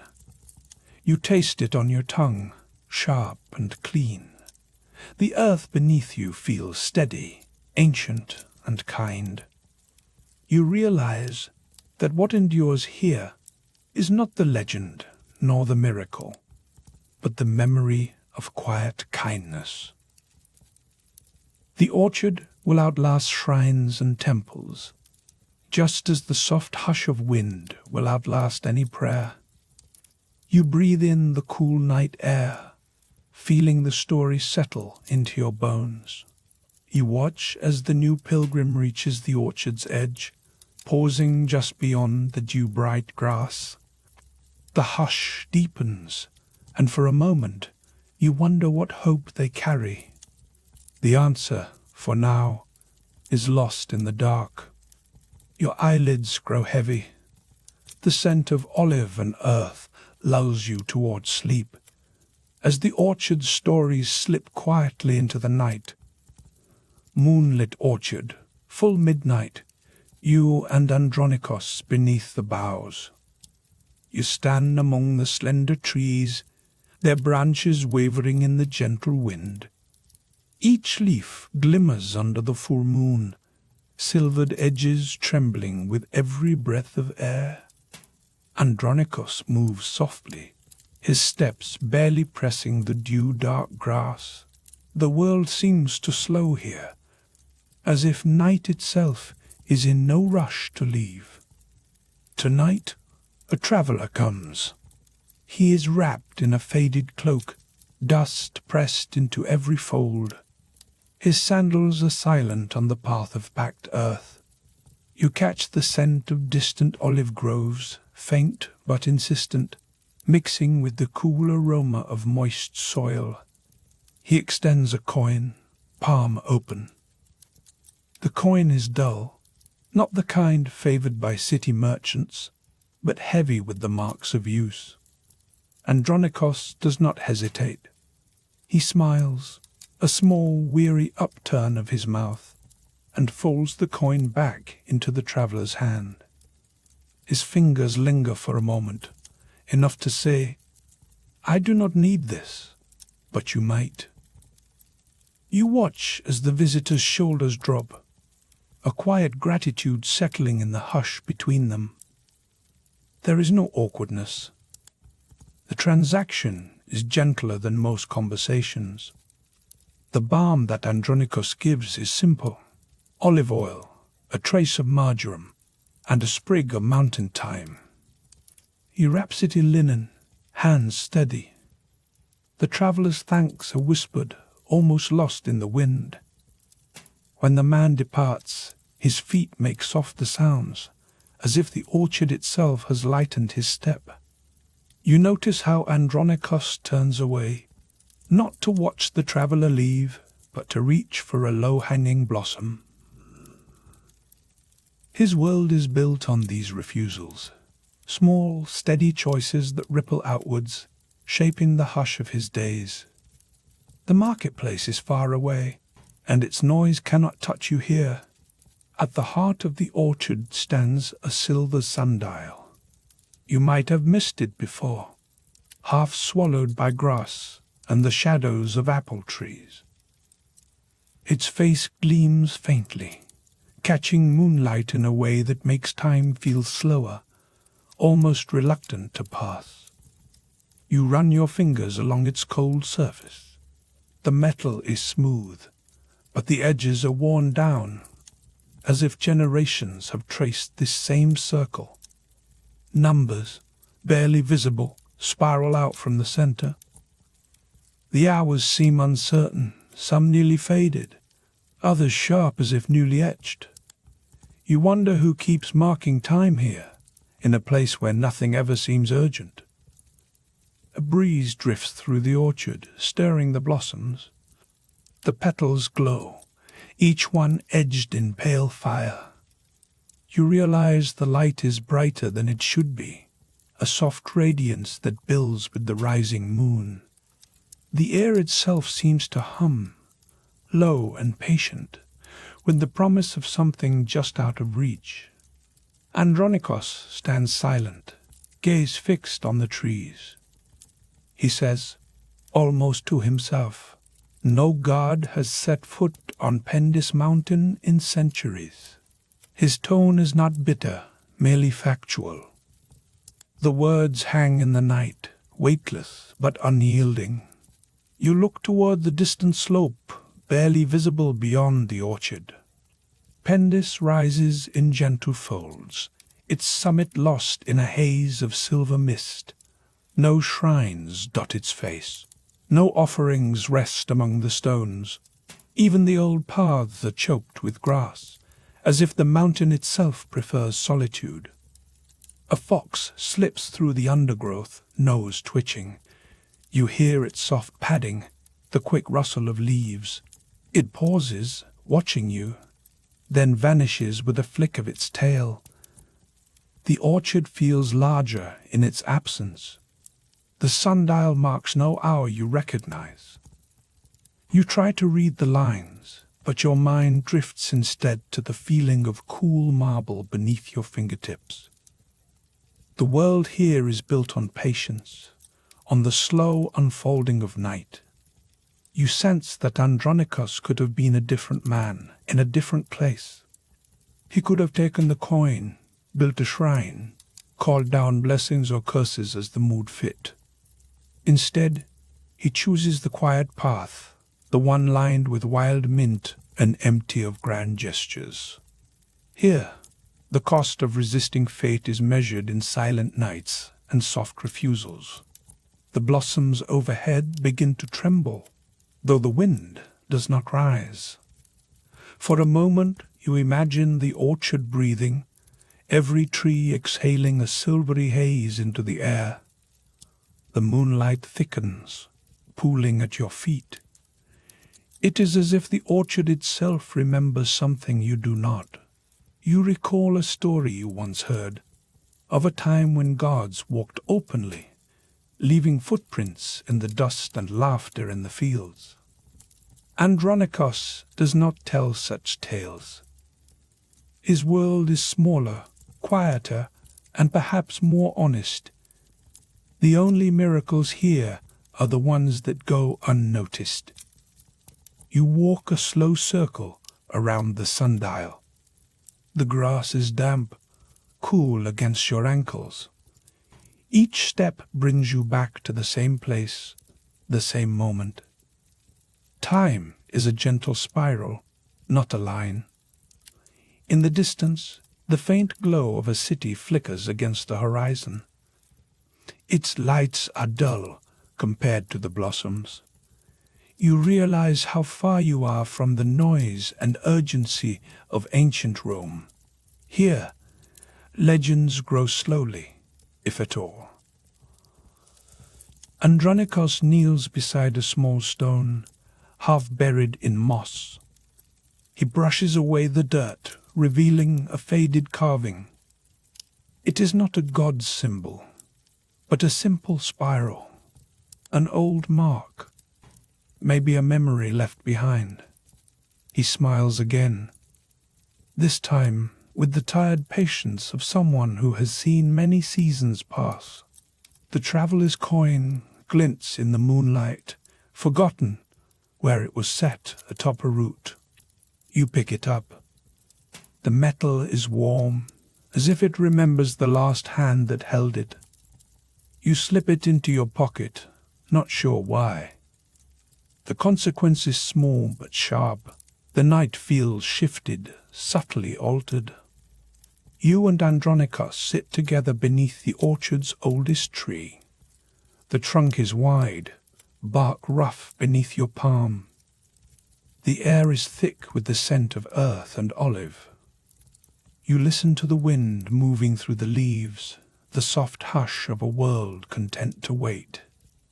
The sundial continues its silent work, moonlight sliding across its face. You realize there is no rush to sleep, nor to wake. Here the legends are quiet. They do not demand belief. They simply linger, like the taste of time on the air. A beetle crawls along your sleeve, legs cool and deliberate. You watch it navigate the folds of your tunic, then disappear into the grass. The world narrows to the sound of your own breathing, the slow pulse of night. You think about the cost of refusing the world's demands. Andronicus does not speak of sacrifice. but you sense it in the way he moves, the gentle way he tends to the trees. Each choice is a quiet defiance, a way to shape the world without leaving scars. The orchard's blossoms seem to grow brighter still, as if the moon has chosen this place for its own. You realize you have lost all sense of time. The sundial's numbers are unreadable now, drowned in silver light. The night is endless. The consequence is simple. You are suspended, just for a moment, between memory and dream. You remember the stakes here. If the old stories fade, if no one walks the mountain or tends the orchard, then memory itself will slip away. The world will be left with nothing but silent stones and empty shrines. Yet you sense that even without gods, the orchard endures. It is shaped by mortal hands, stubborn choices, and the quiet hope that someone will remember. You close your eyes. The hush of wind through the ancient trees wraps around you. The cool marble of the sundial waits beneath your hand. The scent of earth and olive lingers, promising that morning will come, whether you are ready or not. Night stretches on in the orchard, the hours drawn out like a soft sigh. Night in the orchard, late Roman mythic age. You, Andronikos, and the sleeping trees are the only witnesses. The hour is neither late nor early. It simply lingers. The orchard breathes with you, damp air settling on your skin, the hush broken only by the distant sigh of wind in the olive branches. You sit on a worn stone bench, cool and smooth beneath your fingertips. The world holds its breath, and so do you. These nights always stretch longer than reason would allow, as if the sun negotiates with the moon for a few more moments of darkness before dawn dares to appear. You notice, not for the first time, that change is in no hurry here. The trees keep their secrets. Their roots have felt centuries of footsteps, from sandal to bear. But the orchard never truly changes unless it must. You exhale. The scent of earth and olive oil rides the breeze, grounding you in something older than memory itself. Andronikos, a man with the patience of polished marble, moves among the trees with his silent, slow grace. He is not young, nor is he old enough to be forgotten. People sometimes call him a healer, though most days he simply listens to the trees. Occasionally, a pilgrim will find their way here, following rumors through the tangled paths, seeking relief for an ache or wound the city doctors could not mend. Tonight, the full moon hangs heavy and bright, so close you feel it might brush the orchard with its silver hem. You glance up and, for a moment, the world is washed in gentle light. The blossoms overhead seem to glow, their pale faces brightening as if they have secrets to share only with the moon. An owl blinks at you from a low branch, unbothered by your presence.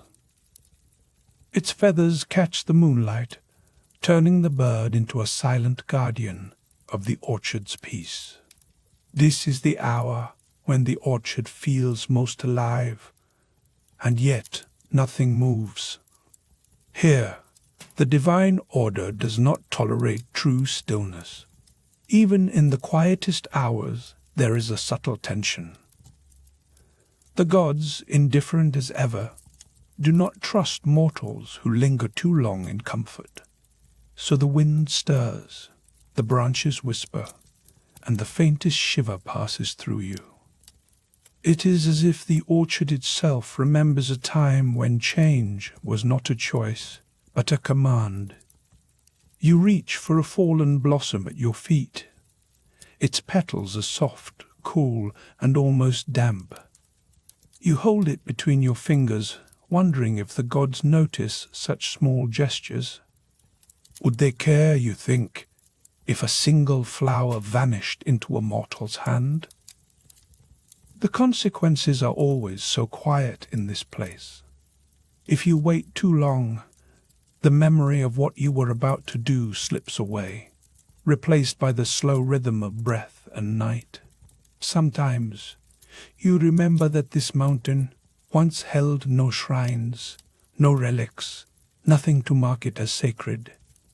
The orchard simply existed, content in its obscurity. Now, the world beyond the trees seems impossibly distant. You hear rumors of cities rising and falling, of temples built and burned, yet the orchard holds tight to its own pace. Here, even legends come softly, as if afraid to wake the sleeping trees. A breeze stirs the branches above your head. Petals drift down in slow motion, catching the moonlight one by one. Their descent is steady, unhurried. You watch as one lands on your knee, then slides to the ground. The orchard, you think, is a place built for waiting. You are not sure what you are waiting for. Only that time itself seems to pause with you. In the distance, a faint bell rings. It is not a temple bell, nor a warning. The sound is thin, almost imaginary, but it marks the hour nonetheless. You wonder who else is awake, who else listens for these small, uncertain signals.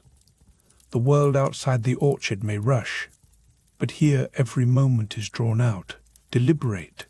The only urgency is the slow shift from night to dawn, a change that feels both inevitable and unnecessary. You remember the pilgrims. Some came limping, some arrived in silence, hands pressed to aching sides. Andronikos welcomed them with a nod, his words as sparse as the offerings left at the edge of the orchard. There were never coins or carved statues, just a few wild flowers, a cup of water, a hope traded for a little relief. You watched as Andronikos knelt beside them, his hands steady, his voice low. Healing here was not a miracle, but a negotiation with time and patience. Every so often, a blossom would fall onto the pilgrim's shoulder. Andronikos would smile, almost imperceptibly. You realized then that the healing was not just in the hands, but in the space itself. The orchard gave what it could, and no more. The cost was always the same. Wait, breathe, let go of urgency. In the world of gods and mortals, that is a rare bargain. As the night deepens, you find yourself tracing patterns in the dirt with your toe. The shapes make no sense, but the act is soothing.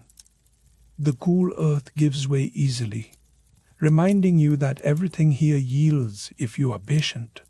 You wonder, not for the first time, if the orchard remembers every footstep, every whispered wish. If so, it keeps its secrets well. A sudden gust lifts the scent of crushed leaves. The air shifts. For a heartbeat, the moonlight flickers, and you feel as though the orchard is watching you, not with malice, but with a quiet curiosity. The consequence is simple.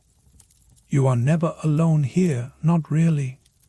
You lean back, letting the chill of the stone seep through your tunic. Your thoughts drift. If you close your eyes, you can almost hear the distant clamor of city streets, the laughter and shouts, the clatter of market stalls. Here, those sounds are as distant as childhood dreams. The orchard has no need for noise. Its music is the sigh of wind and the gentle fall of petals. Andronikos moves through the trees again, his lantern swinging low. The light is faint, barely enough to see by, but it is enough. He pauses beside you, offering a nod. In that small gesture, you sense a kinship. Both of you are waiting for something you cannot name. The moonlight catches in his hair, making him look almost spectral. Yet his footsteps are solid, grounded. He sits next to you on the bench. The silence between you is companionable. After a while, he speaks, voice rough as gravel smoothed by years. "It will be dawn soon," he says. "The trees will miss the dark." You nod, understanding more than you can say. The orchard is a place where words are rare, but meaning lingers. Above, a blossom falls and lands in Andronikos's lap. He picks it up, turning it over in his hand. "Every petal remembers," he murmurs. You are not sure if he means the trees or the people who pass through. The consequence is that memory here is as much a burden as a gift. You look down at your hands, tracing the lines of your palm with a fingertip. The night is nearly spent.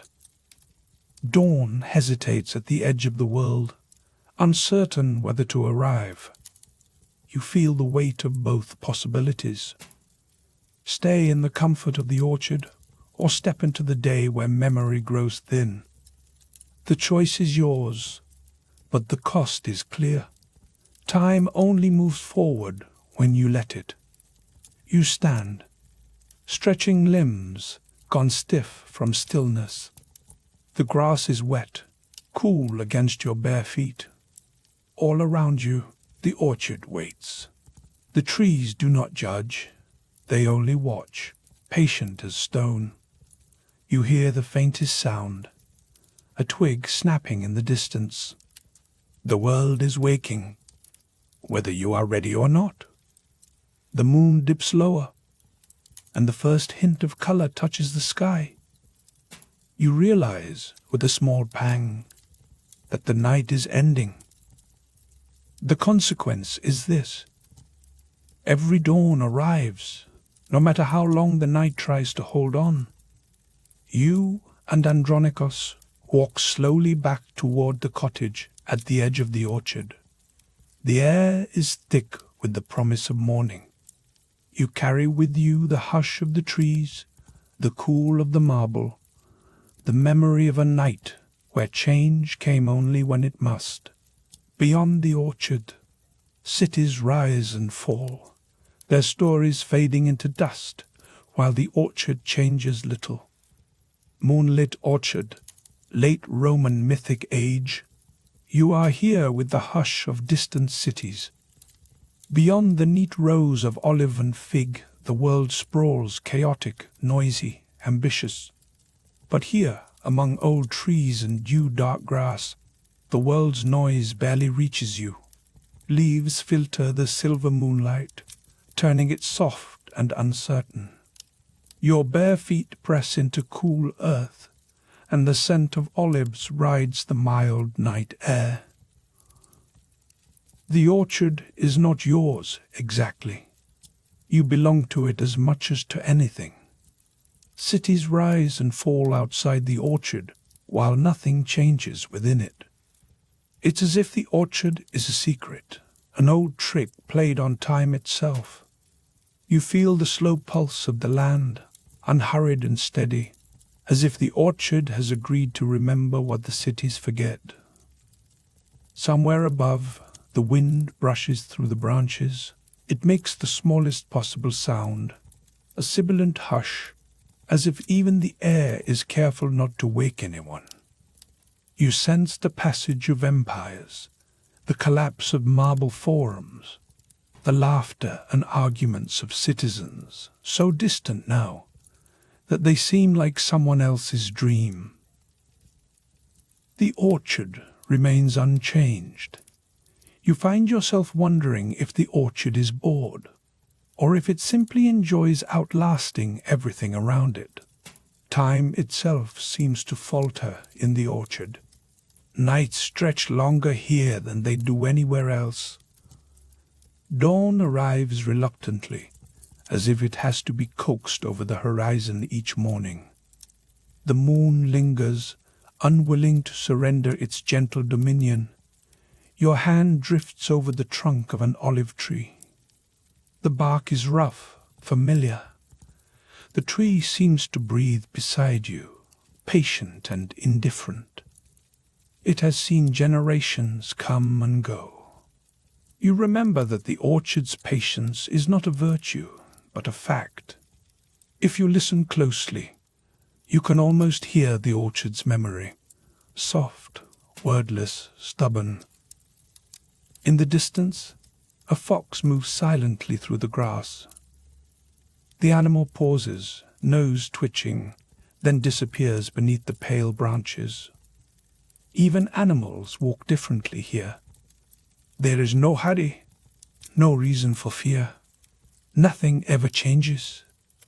The orchard is its own world, a slow universe where urgency seems almost rude. You realize that even your own thoughts slow down, as if the orchard lends you some of its stillness. You recall stories of Andronikos, a healer who lived alone in the Pendis Mountains. The mountains are far, but the legend lingers in the orchard's air. Andronikos, it is said, came down from the heights only rarely. He was a quiet man, more comfortable among stones and wild herbs than among people. He spoke little, but his presence was known. Some said he was touched by the gods, others that he simply knew how to listen. In this orchard you find it easier to believe both. One night, as the moon hung low and heavy, Andronikos wandered into the orchard. He seemed to materialize from the mist, as if the trees had called him. You watched him move, silent as the wind, his hands tucked into his robe.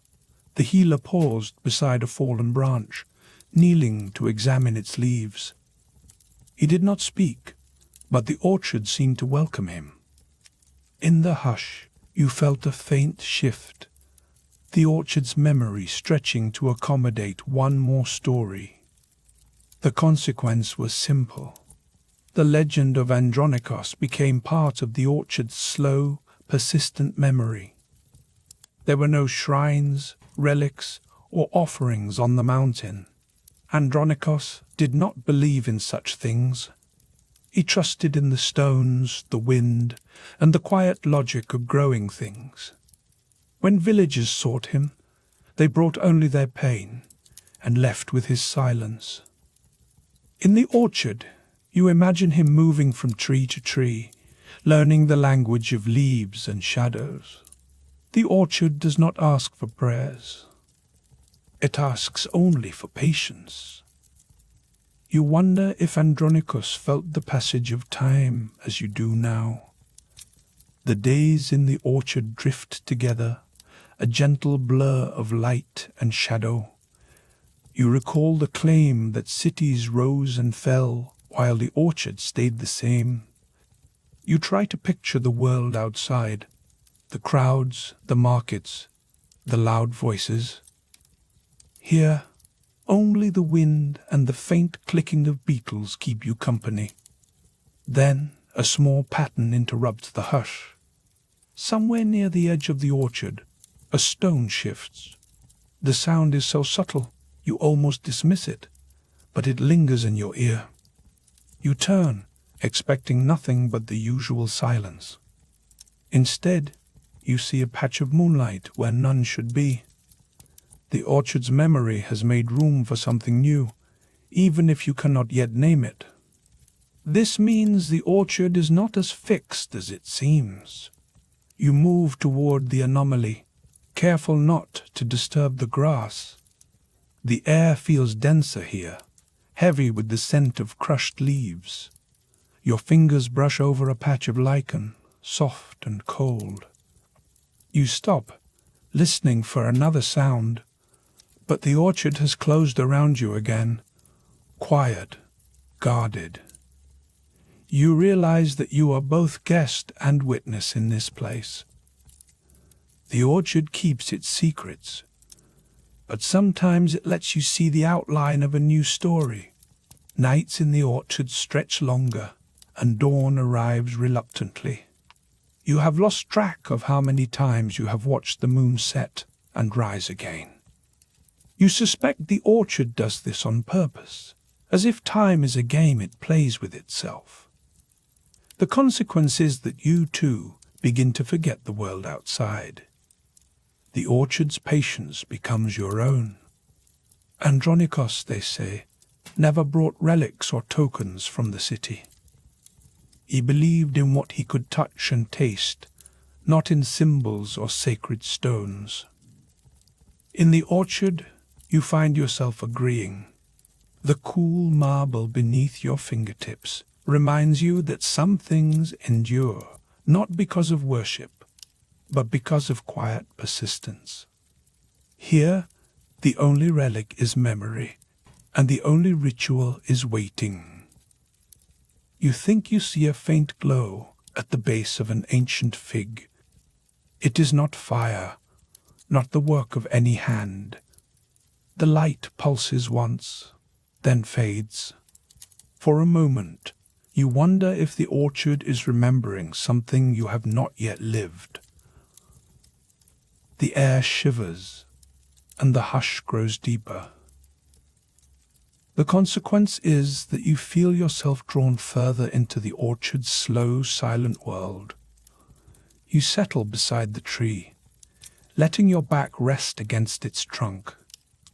The marble is cool, grounding. You close your eyes, listening to the wind move through the branches. It carries the faintest memory of distant cities, laughter, music, a child's cry. You let the sounds drift past you, unhurried. The orchard does not demand attention. It rewards patience. You remember that the orchard has seen generations come and go. Andronikos was only one story among many. The cities beyond the orchard have their own legends. But here, memory is a gentle tide. Each night, the orchard gathers new stories, storing them in the rings of old trees and the patterns of moss on stone. You realize that you are part of this memory now. The orchard will remember you, even as the cities forget. Suddenly, the wind changes. It brings with it the scent of rain, sharp and clean. You open your eyes, feeling the first cool drops on your skin. The orchard stirs, leaves trembling in anticipation. The consequence is that the stillness becomes a living thing, not just an absence of motion. You rise, moving slowly through the trees. The rain falls harder, drumming on leaves and earth. You feel the marble beneath your feet, slippery now, and you steady yourself with one hand on an old trunk. The orchard accepts the rain without complaint. You realize that, for all its patience, the orchard is not immune to change. It simply absorbs it, folding each new moment into its memory. You pause beneath a fig, watching the rain pool in the grass. The moon is gone, hidden behind clouds, but the orchard glows with its own silent light. You sense the stakes here, the fading of memory, the cost of resisting fate, and the endurance of mortal choices in a world ruled by indifferent gods. You are not above these things. You are only another story, waiting to be remembered. The rain slows, then stops. The air smells of earth and olive, rich and clean. You listen as the orchard exhales, the hush returning. You feel a quiet gratitude for the slow passage of time here. The consequence is that you hold the orchard's memory a little closer, carrying it with you as the night deepens. You sit, watching the last drops slide from leaf to leaf. The world outside is still distant, muffled by the orchard's patience. You wonder if dawn will come at all, or if the night will linger just a little longer. The orchard is in no hurry. It will wait with you as long as you ask it to. You remember that divine order rarely allows for stillness. Ancient Pendis Mountains, late in the mythic age. You, the orchard, and the night remain. You know the orchard well by now. The trees stand quiet, their silvered leaves shivering as the moon traces their outlines. You press your palm to the nearest trunk. The bark is cool, faintly rough, with a thin trace of sap that never seems to move. In this place, things rarely change. You listen for footsteps among the trees, but there is only the hush of wind and the occasional whisper of a distant owl. The orchard, always patient, keeps its secrets. You sense that even the gods have forgotten this corner of the world. It is a peculiar thing, this stillness. Divine order does not tolerate it. In the tales your grandmother used to murmur over embers, the gods moved mortals like chess pieces, never letting them rest too long. Yet here, the orchard persists, a quiet answer to fate's insistence on motion. You wonder how such a place escaped the notice of those restless gods. You remember Andronikos, the healer who lived alone in these mountains. His story is as faded as the old mosaic beneath your feet, but the traces remain. Andronikos was not a man for shrines. There were no carved stones, no bronze bowls for offerings, not even a broken god figure tucked beneath a tree. He tended to olive trees, not altars. His prayers were practical, a wish for steady rain, a hope that the fever would break, a silent plea for the wolves to choose other paths. One year, as the story goes, the city below the mountain changed hands 3 times. Flags swapped colors. A new governor arrived, then vanished. Yet nothing in the orchard shifted. The same slow fruit ripened, the same shadows lengthened, and Andronikos went about crushing herbs, unhurried by any outside storm. The air tonight is thick with the scent of earth and old olives. You tilt your head and imagine the city's distant fires flickering on the horizon, but the orchard remains untouched. This is the cost of resisting what the gods have written. You gain a small peace, but you forfeit the world's notice. Sometimes, you suspect, that is the better bargain. You wander along a path of fallen leaves. Each step is muffled, as if the ground itself is unwilling to wake. The stones along the trail are worn smooth, bearing the memory of many feet, though you have never seen another soul here. Perhaps, you think, the orchard remembers more than you do. The hush is almost absolute. A breeze stirs, carrying a faint metallic tang. For a moment you imagine iron in the air, a reminder of battles fought somewhere far below. The orchard does not care. The trees sway softly, unconcerned with the rise and fall of empires. You realize that for all the talk of fate and prophecy, most things endure by choosing not to change. The orchard, in its quiet way, has mastered this art. You pause beneath a gnarled fig tree. Its fruit is small, green, and unremarkable, but you pluck one anyway. The taste is bland, with only the faintest sweetness. It is the sort of fruit you eat when you are not really hungry, just passing time. You are reminded that not every legend needs a feast or a hero's banquet. Some stories taste of patience. You recall how Andronikos would walk the orchard at night, carrying a lantern made from an old clay jug.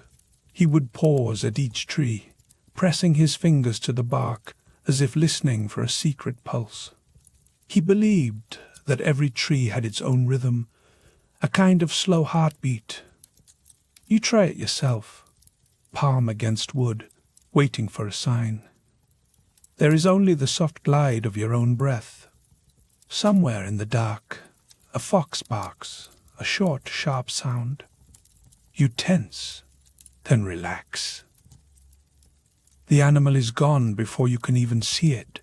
Life here is cautious, unhurried. The cost of stillness is that you must accept being overlooked. Yet there is comfort in that too. You are free to rest, to drift without purpose for a while. The moon reaches its peak. You sit on a fallen column, the marble cold and smooth beneath your fingertips. You think of Andronikos again and his quiet rebellion. He did not build shrines or leave behind relics, but he endured. That is a kind of victory. Even if the world never noticed, you close your eyes. The orchard's hush grows deeper. You feel the night pressing in, not with menace, but with a gentle insistence. Here, you are allowed to forget time. Cities may rise and fall, but the orchard asks nothing of you. You catch the faintest echo. Was it a footstep, or just your own heartbeat? For a moment, you imagine Andronikos beside you, silent as a shadow. Then the feeling passes. You are alone. But the aloneness is soft, not sharp. This is the true cost. The world continues without you, but you are safe from its noise. You remember that the orchard has always paid its tribute in silence. No golden coins, no blood, just the slow, steady offering of time. It is a kind of prayer, you think, one that does not trouble the gods. You wonder if they even notice. For a while, you let yourself drift. The night air grows cooler. The marble at your back feels colder, almost damp. You trace your finger along a crack in the stone, feeling the years pressed into its surface. In the distance, a bell sounds from the city, almost too faint to hear. You wonder if anyone down there remembers the healer on the mountain. The orchard does. It always remembers. Andronikos' story is not carved in stone, but it lingers in the hush, in the scent of olives and earth. You stand, stretching your limbs. The orchard is unchanged, but you feel a shift inside you, a small loosening, as if a knot has come undone. This is what endurance brings, not triumph, but release. You realize that stillness, though forbidden by divine order, is sometimes its own reward. You wander back through the trees, each step slower than the last. The moonlight pools in the grass, pale and cool. You breathe in the quiet, letting it settle in your chest. At the edge of the orchard, you pause. The world beyond is dark, uncertain. But here, in this fading corner of the Pendis Mountains, you are allowed to rest. The orchard will keep watch. The gods, busy elsewhere, will not interfere. You close your eyes once more and listen. The wind moves through the leaves, a soft, persistent song. The orchard endures. You, for now, endure with it. Somewhere far below, a city flickers. Up here, only the orchard remains, patient and unchanged. You let yourself become part of its hush. In this quiet defiance, you find sleep gathering at the edge of your thoughts, promising a gentle escape from the demands of fate. Moonlit orchard, late night, you and Andronikos. The hush is almost absolute now. Only the faintest breath of wind stirs the branches above you, setting loose a handful of pale petals that drift down, cold and soft, onto your arms. The air smells of earth and olive, with the faintest bite of something older, maybe the stone of a forgotten altar, or just the memory of rain. You press your hand to the cool marble bench beneath you, feeling how old the world is tonight. Andronikos sits nearby, cross-legged in the grass, his chin tilted up toward the moon. He has always preferred the company of trees and wind over temples and gods. That is why you find yourself here, away from the city's noise, with only the orchard and a few sleepy birds for company. Tonight is different. The moon is full, and the orchard's blossoms seem to glow brighter than usual. It's as if the trees have decided, for just one night, to reveal their secret to you and Andronikos. He notices it first, his eyes tracing the shifting patterns of light along the branches. He doesn't say anything, but you sense his attention sharpen. The silence between you feels like a kind of pact. Outside the orchard, cities rise and fall, empires trade hands. But nothing changes within this hidden place. It is a small defiance, an island of stillness in a world that refuses to pause. You can almost hear the distant echoes of Rome's streets, muffled by miles of farmland and time. But here, the only sound is the hush of the wind. You wonder if the orchard remembers each city that once stood nearby. The names are lost, but the earth keeps its own quiet record. Maybe that is why Andronikos comes here, to escape the demands of divine order, which tolerates no stillness, no pause for breath. The light shifts. For a moment, the moon seems closer than it should be, as if it has leaned in to listen. Andronikos stands, brushing petals from his tunic, and walks farther into the orchard. The grass is cool and springy under your feet as you follow. He stops at a tree whose blossoms are almost painfully white. The bark is rough, scarred with old carvings, some you recognize, others worn away by centuries of rain. Andronikos runs a hand over the marks, his fingers pausing at a line that looks almost fresh. You lean in. The mark is a simple circle, cut deep into the wood. It wasn't here last week. Neither of you speaks, but the air seems to thicken with meaning. There are stories about such circles, signs left by those who wish to remain unseen by gods or men. A bird calls, sharp and lonely, from deeper in the orchard. You feel a twinge of unease. This place has always been safe, untouched by the world's changes. Now something is different. The choice to come here tonight feels less like a habit, more like a test. Andronikos finally speaks, voice low. The gods don't visit anymore. They send signs instead. His words hang in the air, as if even the wind is listening. You think of the circle on the tree, the way the moonlight has grown almost too bright. The orchard is not immune to the world outside, no matter how much you wish it were. For a moment, you want to ask what it means. Instead, you close your eyes and listen to the hush. The old trees creak softly, their branches brushing together in a secret language. In the distance, a dog barks, then nothing but silence. You reopen your eyes. The marble bench is dappled with silver and shadow. It feels colder now, as if the earth itself is bracing for something. The blossoms fall more quickly, gathering in small drifts at your feet.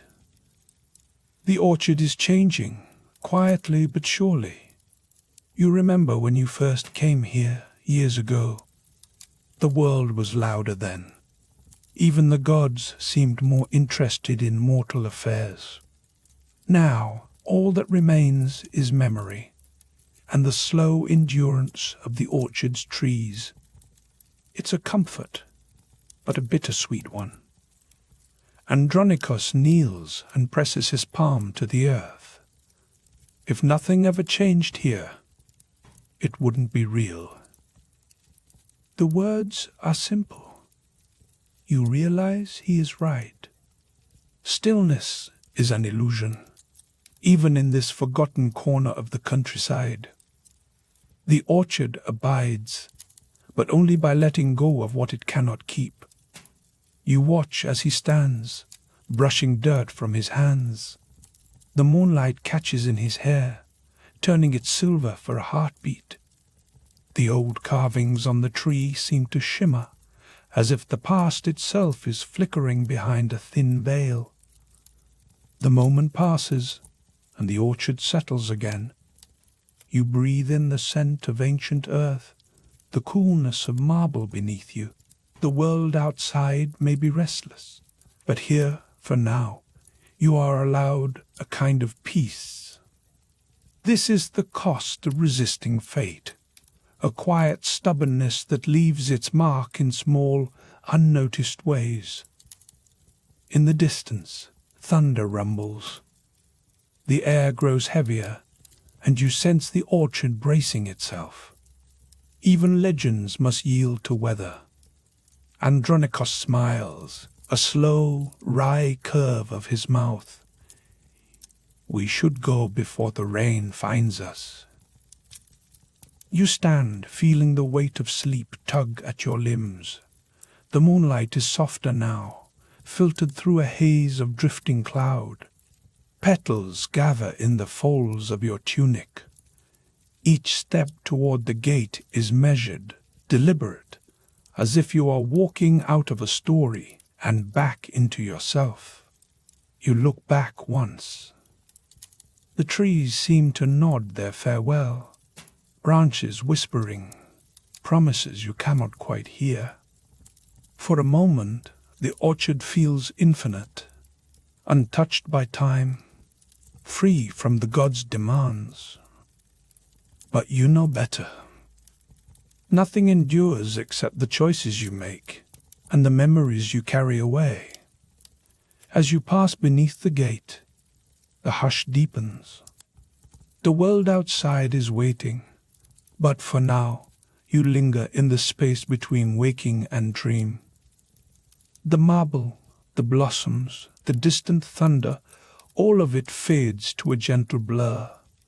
You are free to rest, wrapped in the quiet endurance of an ancient myth. Tonight, memory is enough. Sleep gathers you in, soft as moonlight, certain as the orchard's promise. The story ends not with thunder or prophecy, but with this, a single moment of peace held quietly, as the world turns and the gods look elsewhere.